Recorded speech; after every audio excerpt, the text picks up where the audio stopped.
beau par ici. On n'a rien oublié? Je crois pas, mais on peut toujours vérifier. Hein. Du salami, du pain. Des pommes, des fruits secs, une tablette de chocolat. Hein. Un pull, les coupes-vents.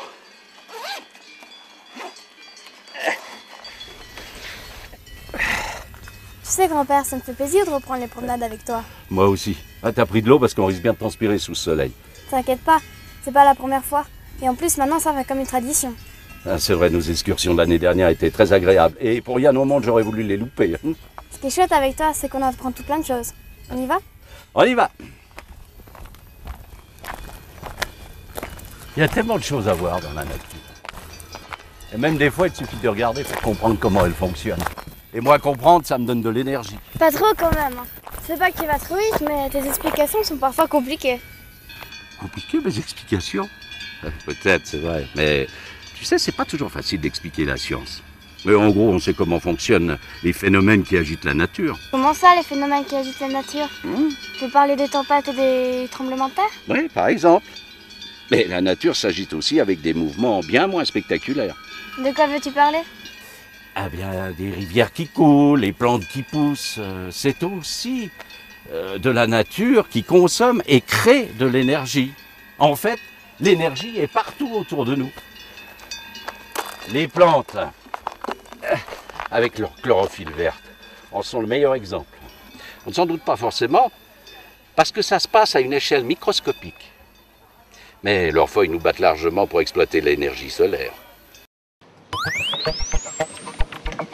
La nature est formidable. Dans ce laboratoire de l'Université de Genève, le professeur Jean-David Rochet et son équipe tentent de percer les mystères de la photosynthèse.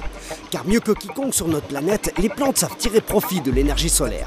Elles captent les rayons lumineux avec la fameuse chlorophylle verte pour fabriquer du sucre à partir du gaz carbonique et de l'eau, tout en rejetant de l'oxygène dans l'atmosphère. De véritables usines électriques et chimiques dont on connaît l'existence depuis fort longtemps. On connaît les mécanismes de base de la photosynthèse depuis pratiquement 2 siècles. Ce qui est moins connu aujourd'hui, en fait, c'est la capacité de ce système de s'adapter aux conditions de l'environnement, c'est-à-dire changement de lumière, température, etc. C'est peut-être ça le secret de l'efficacité des plantes. À l'intérieur de certaines cellules, elles disposent de véritables moteurs miniatures qui fonctionnent toujours par deux. Et chacun de ces moteurs possède lui-même une antenne différente pour capter la lumière dans une longueur d'onde spécifique. Mais ces antennes sont capables d'un autre exploit. Elles changent de taille en permanence en fonction de la luminosité. Alors nous nous intéressons à ce processus qu'on appelle dans le jargon transition d'état. Et ce processus en fait implique une modification de la taille des antennes. C'est-à-dire que lorsque un moteur marche trop fort, eh bien une partie de son antenne se détache et va s'associer à l'autre moteur. Et en fait, ce qui nous intéresse, c'est de comprendre comment ce mécanisme fonctionne au niveau moléculaire. Ces recherches permettent de mieux comprendre comment le monde végétal arrive à être aussi efficace. Car l'homme aimerait bien arriver à imiter la photosynthèse pour fabriquer de l'électricité comme les plantes. Malheureusement, ce n'est pas encore pour demain. C'est un grand défi. Il y a beaucoup de laboratoires actuels qui tentent en quelque sorte d'imiter la photochimie, en particulier du photosystème 2, qui est un des moteurs principaux de la photosynthèse. Donc c'est le moteur qui est capable, si vous voulez, d'extraire des électrons de l'eau et de produire de l'énergie à partir de l'eau et de l'énergie solaire. Mais je dois dire qu'on est encore assez loin de ce but, mais enfin, qui sait, peut-être dans 10, 20, 50, 100 ans, peut-être on y arrivera. Enfin, c'est un défi. Ça chauffe, grand-père. Je sens que dans un moment, je vais attraper un coup de soleil. Il faut protéger ta peau. Le soleil cogne si fort aujourd'hui que tu pourrais devenir rouge comme un homard. Mettons-nous à l'ombre un instant. Le soleil est assez puissant pour te faire bronzer, mais il peut aussi te donner des coups de soleil et même dans certains cas provoquer des dégâts en profondeur, comme les cancers de la peau. C'est terrible ça. Se dire que le soleil, c'est bien et c'est pas bien. Si ça bronze, c'est bien. Si ça brûle, ça craint. Super ton slogan sur les cancers de la peau. Heureusement, on a quand même de la chance. La centaine de kilomètres d'atmosphère au-dessus de nos têtes nous protège contre les rayons les plus nocifs. Mais au-dessus, Au-delà de la barrière qui nous protège, c'est l'espace sans protection. C'est vrai ça. On n'a jamais vu un cosmonaute bronzer. C'est sa combinaison qui le protège. C'est vrai que dans l'espace, ces rayons peuvent être mortels. Alors que sur Terre, c'est eux qui permettent aux plantes de pousser et aux animaux d'exister. Sans eux, la vie n'existerait même pas. En plus, quasiment toute l'énergie qu'on utilise nous vient du Soleil. Par exemple, le pétrole, le gaz, le charbon viennent des organismes vivants. C'est-à-dire quand on met l'essence dans la voiture, c'est comme si on mettait le soleil dans le réservoir. Indirectement, oui. Car avec le pétrole ou le charbon, le Soleil n'a servi qu'à faire pousser des organismes que l'on fait brûler. Par contre, le Soleil est à l'origine d'énergie bien plus facile à percevoir. Tu penses à l'énergie solaire qu'on capte avec les panneaux? Exactement. Mais il y a beaucoup d'autres énergies qui nous viennent indirectement du Soleil. Continue grand-père, je te sens parti dans de grandes explications. C'est sa chaleur, par exemple, qui crée les vents ou forme les nuages. Mais si tu veux bien, on en reparlera lors d'une autre promenade. Hein. Concentrons-nous sur le Soleil. D'accord, concentrons-nous. Au risque de me répéter, tous ces rayons viennent d'un seul endroit. La plus belle des étoiles, notre Soleil. En effet, on l'apprend à l'école primaire déjà, le Soleil, c'est une étoile.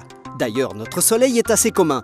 Il ressemble à beaucoup d'autres étoiles que l'on peut voir par une belle nuit sans nuages. Et contrairement à bien des idées reçues, ce n'est pas une grosse boule de feu. Il s'agit en fait d'un énorme nuage d'hydrogène, le gaz le plus répandu dans l'espace. À son origine, ce nuage n'était pas très stable. Et il y a 4,5 milliards d'années, il a commencé à s'effondrer sous l'effet de son propre poids, jusqu'à devenir tellement dense qu'une réaction thermonucléaire s'y est amorcée. Depuis, le Soleil consomme son hydrogène à un rythme régulier. Notre étoile perd environ 5 millions de tonnes par seconde. Mais rassurez-vous, il reste encore assez d'hydrogène à consommer pour que la réaction se poursuive encore plusieurs milliards d'années. Mais en raison des 150 millions de kilomètres qui nous séparent, la Terre ne reçoit qu'une faible portion du rayonnement émis par le Soleil.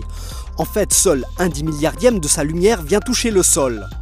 Cela veut dire que la Terre reçoit une énergie moyenne de 1350 watts par mètre carré, de quoi faire briller une grosse ampoule si on pouvait la convertir entièrement en électricité. Toute cette lumière qui rentre dans l'atmosphère, ce n'est pas à coup sûr de l'énergie pour la Terre, car une partie de cette lumière rencontre sur son chemin des nuages ou de la neige. Ces surfaces claires agissent un peu comme un miroir et renvoient dans l'espace une bonne quantité de rayonnement. Par contre, la lumière visible ou l'infrarouge qui atteignent des surfaces plus sombres cèdent une bonne partie de leur énergie sous forme de chaleur. Une chaleur que l'on peut percevoir par exemple sur la peau lorsqu'elle est exposée au soleil. Ce rayonnement est souvent piégé par l'atmosphère, un phénomène naturel que l'on a baptisé l'effet de serre. C'est grâce à lui que la chaleur du soleil est régulièrement répartie autour du globe. Cet équilibre est fragile. Si la distance par rapport au soleil ou si l'effet de serre avait été légèrement différent, la vie sur Terre n'aurait sans doute pas été possible. Et s'il est impensable pour l'homme de changer la distance de la Terre par rapport au soleil, sa pollution peut facilement faire varier l'effet de serre, avec à la clé des augmentations importantes de la chaleur solaire piégée dans l'atmosphère.